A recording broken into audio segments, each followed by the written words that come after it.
Le Cameroun n'a pas un problème d'individu à la tête de l'État. Non. Le Cameroun a un problème de système. Et il a bien labellisé, c'est-à-dire, le problème du Cameroun, c'est le système Biya, ce n'est pas l'homme Biya. Parce que Biya est dans chaque élément, chaque maillon du système de cette république. Okay. Donc, quand vous dites que vous enlevez Paul Biya, vous coupez la tête de Paul Biya, vous l'enlevez, vous mettez vous mettez n'importe qui après, vous n'avez rien changé. Absolument. Parce que les mêmes gens sont là, le même système est là, il va plutôt corrompre le seul individu qui aura remplacé Paul Biya et on aura continué à faire comme d'habitude. Et ce système est tellement puissant que si vous emmenez un individu à la place de Paul Biya, ce système non seulement va le corrompre, mais en plus va encore aller de plus au fond dans la malfaçon que nous vivons depuis. Donc il s'agit de changer le système.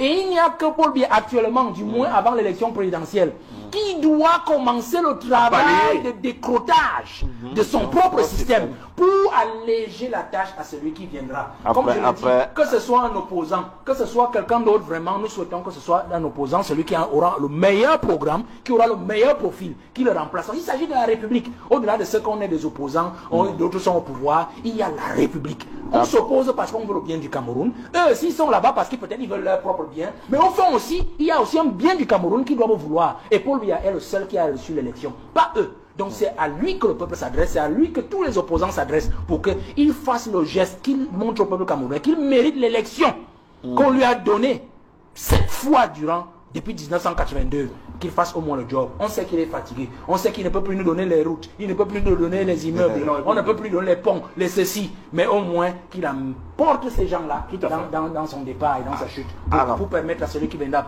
après lui de travailler et de servir le peuple et qu'on puisse décoller. Alors, ce que beaucoup ont duré au pouvoir et beaucoup ont toujours travaillé avec Paul Biya.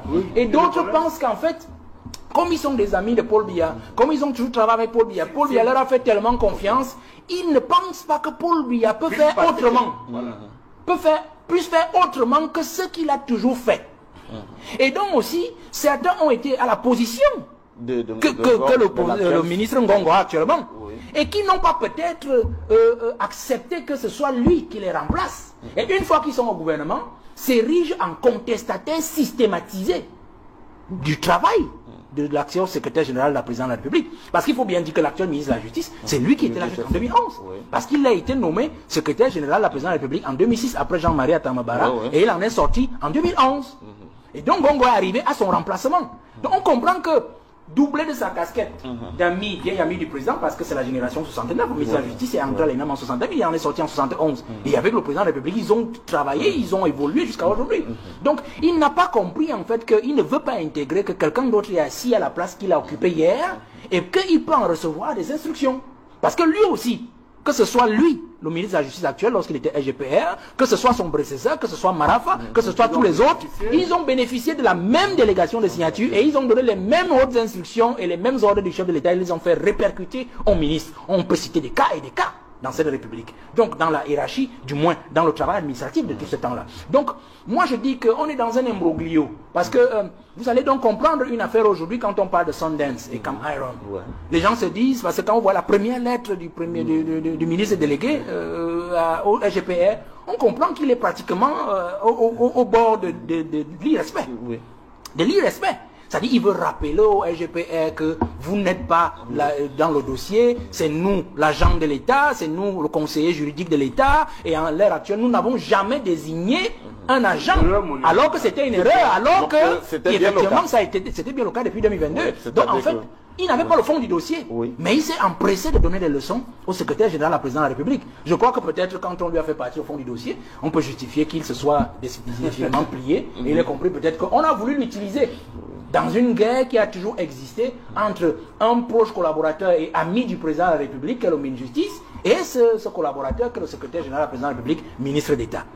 Alors, un point, Valère Bessala, il y a justement derrière cette contestation le fond qui consiste à dire ces instructions ne sont pas vraies. Est-ce que c'est possible? Non, mais comment les instructions ne sont pas vraies? Moi, je dis toujours une chose, et c'est ce que moi j'ai appris, les aînés qui m'ont appris le travail. Les instructions d'un chef, on les exécute d'abord, on va voir après. Dans l'administration, c'est comme ça. C'est-à-dire que si le collaborateur immédiat d'un chef qui a pignon administratif sur la rue administrative, vous dit, le chef dit, vous faites d'abord. Vous faites d'abord. Et peut-être par d'autres voies, vous pouvez saisir le chef pour dire votre collaborateur m'a demandé de faire, j'ai déjà commencé à m'exécuter. Je voudrais savoir si c'est vraiment votre volonté. Vous comprenez? Mais on commence d'abord par s'exécuter. Vous comprenez? Et c'est cela en fait, même dans l'armée, on le dit, un ordre manifestement illégal peut être désobéi. Vous comprenez? Mais quand on vous a donné un ordre, vous l'exécutez d'abord. Vous comprenez? Donc je dis que ce qui se passe actuellement, c'est ça aussi. Ce que Paul Biya a instauré dans le landerneau camerounais. C'est-à-dire qu'il a constitué, il a labellisé son irresponsabilité politique sur toutes les affaires de l'État. Et c'est comme ça qu'Ahidjo fonctionne. Il a labellisé son irresponsabilité politique. C'est-à-dire que quand tout va bien, c'est lui. Quand tout va mal, quand ça a échoué, que tout va mal, non, c'est les autres. Mais regardez simplement. Un ministre, Biya ne lui a jamais rien demandé, il va inaugurer un point d'eau, il dit un don du président de la République, Biya ne connaît même pas l'affaire là. Un ministre va faire ceci, il dit sur instruction du président de la République, Biya ne connaît même pas l'affaire là. Alors qu'il est dans l'accomplissement de les missions régaliennes de son département ministériel. Vous comprenez? Mais quand ça va mal, là, vous n'entendez pas que c'est sur haute instruction de Paul Biya que nous avons mal fait. Personne n'en parlera parce qu'en fait c'est leur responsabilité. Et c'est ça qui lui a toujours donné les coups de franche. Lorsqu'il faut par exemple les tancer. Lorsqu'il faut les traiter de criminels économiques, d'inertes et tout ce que les d'apprentis sorciers. Parce qu'en fait, il a labellisé son irresponsabilité. Vous allez donc comprendre qu'un secrétaire général président de la République, à travers la délégation des signatures qu'il a, est justement celui qui supporte les coûts. Parce qu'aujourd'hui, Biya a pu lui dire oralement, verbalement, demandez-leur de payer les honoraires du cabinet Jantet. Le secrétaire général le couche sur papier et répercute. Mais comme il n'était donc pas là quand Biya a donné cet ordre verbal, alors ceux qui estiment connaître mieux Paul Biya parce qu'ils sont ses amis disent le président ne peut pas avoir dit ça. Vous comprenez? Et voilà ce à quoi on arrive. Donc le secrétaire général est effectivement celui qui souffre maintenant des hautes douleurs du président de la République. Et c'est ce qui fait que même si on élargit le débat, aujourd'hui, le Camerounais lambda, si vous leur dites que c'est Paul Biya le responsable de tout ce qui nous arrive, va dire non. Parce qu'il va vous dire, c'est pas lui qui est ministre de ci, c'est pas lui qui est ministre de ça, c'est pas lui qui est le DG de l'eau, c'est pas lui qui est le directeur de la Sonamine, c'est pas lui qui est ceci. Il a nommé des gens. Mais vous avez beau dire aux Camerounais que c'est ce même Paul Biya, donc vous ne voulez pas accepter la responsabilité et qui refuse quand même aussi de les changer. Non, il va vous dire, non, Paul Biya ne peut pas tout faire. Et puis vous voulez qu'il travaille avec qui? Vous voyez? Donc, cela est resté dans les esprits, monsieur Guizogo. C'est-à-dire cette labellisation de l'irresponsabilité qu'il a hérité du président Ahidjo. Parce qu'on a eu sur ce point-là, oui, mais je voulais vous interpeller sur ce point. Quand vous faites la comparaison avec Ahidjo, pour beaucoup de Camerounais aussi, ils considèrent qu'Ahidjo était beaucoup plus proche, beaucoup plus actif, même peut-être proactif. Mais c'est pas oui, effectivement. C'est là la grande réalité. Même si Ahidjo avait aussi labellisé cette irresponsabilité, il a peut-être poussé l'alchimie de l'irresponsabilité un peu plus loin, il a sophistiqué. Mais il y a qu'au fond, Ahidjo avait d'autres méthodes pour être plus proche. Ngimba Libous, je crois quelque chose comme ça, qui était déjà de quelque chose, avait construit une grande maison au niveau de Montfévé là-bas en haut. Il faisait son chantier tranquillement. Et un matin, Ahidjo est arrivé avec le capitaine justement, qui était celui qui était dans le coup d'état du 6 avril. Le capitaine Adamou, Salatou, voilà, il est arrivé, il a dit bon voilà, un matin en boubou blanc, il a dit je suis arrivé dans votre chantier, mais on m'a dit que voilà, mais terminez la construction. Mais sachez que dès que vous avez terminé, on va en faire une résidence administrative. Voilà ce qu'il a fait. Et puis il avait limogé le type quelques temps après, je pense en 69-70, quelque chose comme ça. Vous voyez? Donc il avait d'autres méthodes parallèles, non seulement pour utiliser les informations qu'il recevait des services de renseignement, et là il faudra encore qu'on en parle, mais aussi lui-même d'aller au four au moulin pour voir effectivement ce qui se passait. Parce que si Biya avait gardé cette méthode à Ahidjo, c'est-à-dire la méthode parallèle de contrôle des affaires de l'État, il y a longtemps qu'on aurait eu notre complexe au Dolembe. Parce qu'au Dolembe, c'est pas un stade, c'est un complexe sportif. Avec beaucoup de choses à l'intérieur. Biya, si c'était à Ahidjo, il se serait déplacé. La CAN de 72. Biya lui-même, du moins Ahidjo lui-même, avait pris ses responsabilités. Ils ont fait la prison pour certains. D'autres ont été exécutés. D'autres ont été exécutés. Rappelons que le stade n'avait pas été achevé. Et donc, des gens avaient dû être censurés. Sur le projet Sonara, quand le président Ahidjo décide de créer la Sonara en 1974, parce que en fait, le texte date de 1974, l'initiative date de 1974, même si la réalisation date de 1979, il était question que la Sonara, notre Sonara, raffine le pétrole. C'est-à-dire notre pétrole qui était reconnu comme lourd. Oui. Parce qu'en fait, avant de construire la Sonara, comme on est en train de parler de Sundance, des études d'exploration ont été faites pour dire que notre pétrole est un pétrole lourd. Et donc la technologie a été aussi identifiée pour la raffinerie, pour le raffinage de notre pétrole lourd sur place. Mais les Français à travers, c'était encore Total, c'était pas encore Total, c'était Elf. Elf s'était arrangé justement en complicité avec les ingénieurs camerounais pour ne pas nous doter de la logistique qui nous permettait de raffiner notre pétrole et donc d'entrer dans la logique des rétrocommissions, vendre notre pétrole lourd à l'étranger et d'en acheter un des légers pour la consommation domestique. Aïdjo avait exécuté des Camerounais dans ce sens, mais personne n'en parlera toujours parce que les gens, ceux qui connaissent ce dossier-là le savent. Aïdjo a vérifié l'affaire et il en a exécuté. D'autres ont réussi à sortir et s'en aller jusqu'aujourd'hui. Je pense qu'il y en a d'autres qui sont même morts à l'extérieur. Donc Aïdjo avait cette méthode-là. Si Biya avait donc utilisé cette méthode, il y a longtemps que le stade d'Olembe n'aurait jamais été un stade, mais plutôt un complexe sportif, comme cela a été écrit sur le papier. Si Biya avait eu la méthode Aïdjo, il y a longtemps que le port en eau profonde de Kribi aurait été un complexe industrialo-portuaire. Plutôt qu'un simple malheureux port que nous avons aujourd'hui et qu'on est en train de colmater au fur et à mesure. Si Biya avait eu la méthode Aïdjo, il y a longtemps que la CDE aurait été dénichée depuis. Elle n'aurait même pas eu pignon sur rue au Cameroun, c'est-à-dire on a vendu. Vous avez imaginé un crime pareil? C'est-à-dire que où l'État décide de garder la logistique de construction des réseaux d'eau et de donner l'usufruit de l'eau à une compagnie étrangère, c'est-à-dire un commerçant, de vendre l'eau pendant que l'huile souffre. Vous comprenez ça? Si il y avait eu la méthode Aïdjo, il y a longtemps que la Sonel serait restée Sonel. On n'aurait jamais donné nos affaires en affermage, comme il dit là, à AES, à Eneo et tout ça, qui viennent vendre de l'électricité pendant que l'État supporte le coût des infrastructures d'électricité. S'il y avait eu la méthode Aïdjo, il y a longtemps que tous les barrages auraient été livrés.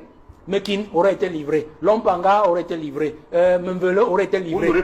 Tout aurait, d'autres n'auraient même pas commencé parce que les études auraient été concluantes et Biya aurait su qu'en fait ces choses-là ne peuvent pas prospérer. Mais comme il a décidé donc de rester toujours au paradis et au ciel et de laisser le peuple en enfer avec les diables que lui-même il nomme tous les jours, on se retrouve donc dans cette situation-là où les diables ont décidé de faire hara sur le peuple et de pouvoir donner des volontés qui parfois ne sont même pas celles du président pour implémenter certaines choses qui leur profitent. Donc quand on revient sur le dossier Cameroun et Sundance, on comprend qu'on est dans cette filouterie-là. Rentrez au minute. Je l'ai dit tout à l'heure, vous allez vous rendre compte qu'il y a des choses, prenez même le projet Grand Zambie. Il a parlé du projet de Grand Zambie dans dans l'océan. C'est dans l'océan. Grand Zambie dans l'océan. Dans l'océan. Alors, il a parlé de ce projet et du coup les gars ont déjà mis une entreprise dessus. On commence à entendre des choses sur lesquelles on dit l'entreprise n'a même pas de surface pour faire cette affaire-là parce qu'ils sont encore derrière cette affaire. Ils créent des entreprises, ils prennent des permis d'exploration, ils les mettent en sous-location et c'est ces entreprises qui les lèvent. Je vous prends encore un cas, restons même dans notre ville, allez ici au lac. Ici au lac central, le projet de construction, l'hôtel, le complexe, ceci là au lac central, est-ce qu'il fonctionne encore aujourd'hui? Mais on avait vendu une affaire où l'État devait dépenser des centaines de milliards. Ils sont allés chercher une entreprise. Aujourd'hui, on vous pose la question, quelle est même cette entreprise? On se rend compte que c'est une entreprise fictive, en fait, qui n'a même aucune surface. C'est encore eux qui sont derrière et qui ont créé la première pierre a été faite par le Premier ministre. Est-ce que vous savez que cette entreprise devait livrer ce travail depuis 2024? C'est-à-dire qu'on aurait déjà eu ce complexe depuis 2024 là. Mais rien aujourd'hui. Vous voyez ce qui s'est passé? C'est ça le véritable problème. Alors, il y a même eu un débat, M. Guizoro, sur l'affaire Wandier. Parce que j'aime toujours le rappeler sur l'affaire Wandier. Aïdjo avait toujours cette méthode, c'est-à-dire de labelliser son irresponsabilité. Alors, on dit Aïdjo, c'est lui qui a exécuté Wandier. Non! Aïdjo ne l'a pas fait tout seul, il l'a fait avec Paul Biya. Parce que ce que vous reprochez au SGPR actuel, secrétaire ministre d'État, secrétaire général président de la République, c'est qui était ministre d'État? Il n'était pas ministre d'État, mais il était secrétaire général président de la République. C'était bel et bien Paul Biya. Est-ce qu'il avait le pouvoir d'intervenir? Non, justement, il avait la même délégation de signature dont bénéficie l'actuel secrétaire général président de la République. Donc, et il avait même comme adjoint Ebois, Samuel, qui était un homme du Mungo. Donc, quand vous avez donc des faits comme cela, vous ne pouvez pas poser la responsabilité entièrement sur Aïdjo. Puisque Aïdjo lui-même avait ces gens-là sur lui et donc l'actuel président de la République était secrétaire de la République.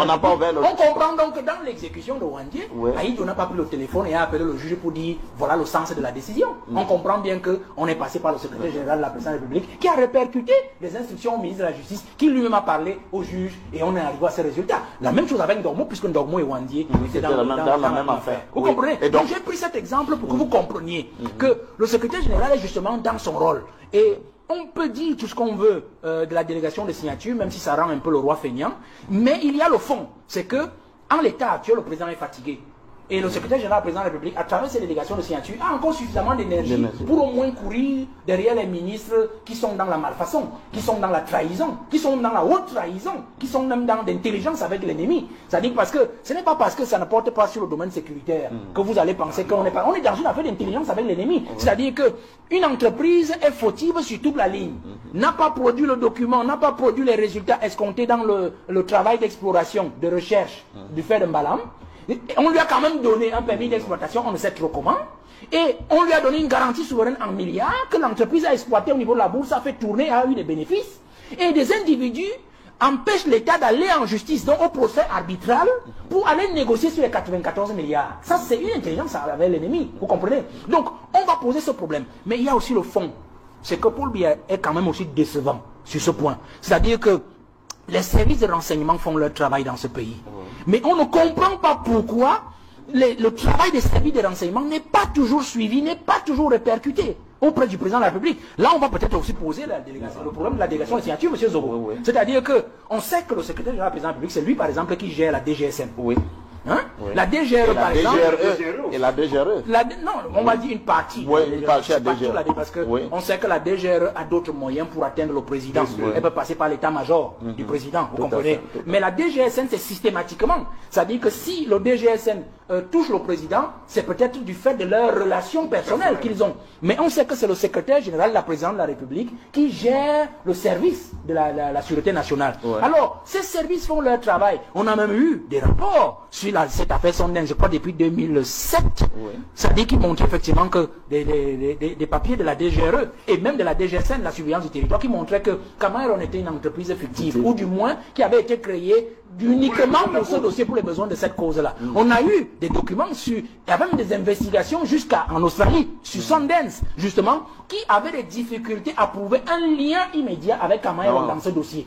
Vous comprenez? Donc il y avait eu un peu comme un achat de label de Cameroun chez Sondens. C'est-à-dire que comme Sondens est une entreprise reconnue dans le domaine des mines, il leur fallait ce paravent, ce label-là, pour pouvoir convaincre l'État camerounais de ce qu'ils étaient en bonne affaire. Donc vous voyez, les services de renseignement ont travaillé, ont donné le fonds au président de la République. Et le ministre de la Justice qui était justement là, était secrétaire général du président de la République à l'époque. Donc on ne comprend pas. Pourquoi est-ce que le président n'a pas eu l'information exacte sur le caractère fictif de cette entreprise-là, c'est-à-dire de Cameroun, et sur le lien discutable de Cameroun avec Sondens, qui est justement une entreprise à grande surface dans le domaine des mines. Vous comprenez donc qu'on peut essayer de comprendre qu'une fois secrétaire général du président de la République, il devient ministre de la Justice, il rentre dans ce genre de choses-là.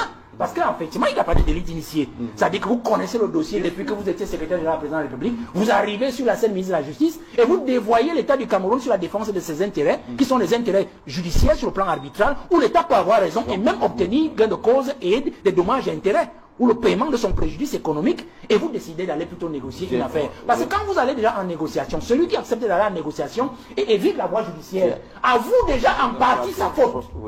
Or, l'État dit, nous ne sommes pas fautifs. C'est plutôt nous qui revendiquons, non seulement de l'argent garantie souveraine, décerné, donné à cette entreprise, jusqu'aujourd'hui sans résultat, mais en plus, cette entreprise n'a rien fait du tout, et tous ces contrats qui lui ont été décernés sont devenus caducs. Donc cette entreprise, c'est elle plutôt qui devrait nous payer un préjudice. Donc voilà le fond de l'affaire, M. Guizoko. Nous sommes dans cette logique où pour dire que le président est responsable de tout ça. Parce qu'en fait, même s'il donne une délégation de signature à son collaborateur, cela ne doit pas l'empêcher lui-même d'avoir d'autres canaux pour avoir la raison. Les services de renseignement, depuis une quinzaine d'années, pour ceux que j'en connais depuis le temps, ça fait longtemps, c'est mes souvenirs quand vous évoquez le sujet, ont bien écrit au président de la République sur cette affaire-là. On a encore des copies même qui tiennent par là, mais le président n'a jamais réagi. On comprend peut-être que le président n'a jamais été au courant et que ses collaborateurs ont mis le pied dessus. Et donc quand l'affaire surgit maintenant, il est difficile, comme le maire le disait tout à l'heure, de démêler les chevaux et de savoir exactement où est-ce que la filouterie étatique a commencé et avec qui. Claude Valère Bessala, vers quoi devrait-on aller? On peut espérer sortir de ce dossier, de cette affaire Sondens. Est-ce qu'il y a une issue meilleure que celle qu'on voit actuellement? Il faut les balayer. Ah oui, il faut les balayer. On a cité des dossiers et des dossiers. Vous croyez que l'affaire Sondens, la méthode a été créée aujourd'hui? Non. La méthode a été créée dans plusieurs dossiers. Il en a parlé, j'en ai parlé. Prenez l'affaire McGill. sur le stade de Lomé. Oui. Mais on a vu, c'est-à-dire que McGill décide de construire, mais ce qu'ils font dans le contrat avec McGill, ils s'abstiennent d'introduire une clause de règlement de différend. Volontairement? Volontairement une clause de règlement de différend, c'est-à-dire au cas où vous n'accomplissez pas votre tâche, qu'est-ce qu'on fait? C'est sur cela que le ministère des Sports et la présidence se sont engouffrés. Pour dire encore à Paul Biya, on peut acheter de l'argent. Allons plutôt encore chercher McGill. Alors que c'est eux qui ont ramené Piccini. Oui.